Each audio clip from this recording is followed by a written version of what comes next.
போரின் நடுவிலே 234 தொகுதியிலும் விஜயனுடைய தாவேகா தோல்வி அடைகிறது. தலைவன் மாறிலே கூட்டம் சேர்த்துட்டா அது ஓட்டா மாறாது. ஒருவன் பசிக்கன 234 இல்ல 10 கூட முடியாது தனியா நின்னா. வேட்டை தூக்குது உங்களுடைய அடுத்த படத்திற்காக காத்துக்கிட்டு இருக்கிறேங்க விஜய்.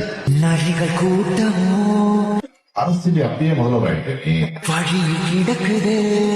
சினிமாக்கார வந்தா ஜெயிச்சான் அப்படிங்கிற வரலாறு கடைசியா எம்ஜிஆருக்கு மட்டும் தான் இருக்கும். நீங்க எழுதி வச்சுக்கோ. உறுதியாட்டமோ காட்டு நடக்குது.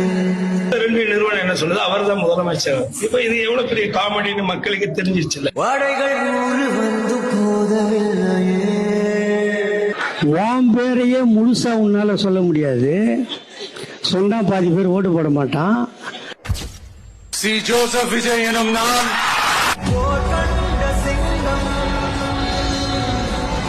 தமிழ்நாட்டு அரசின் முதலமைச்சராக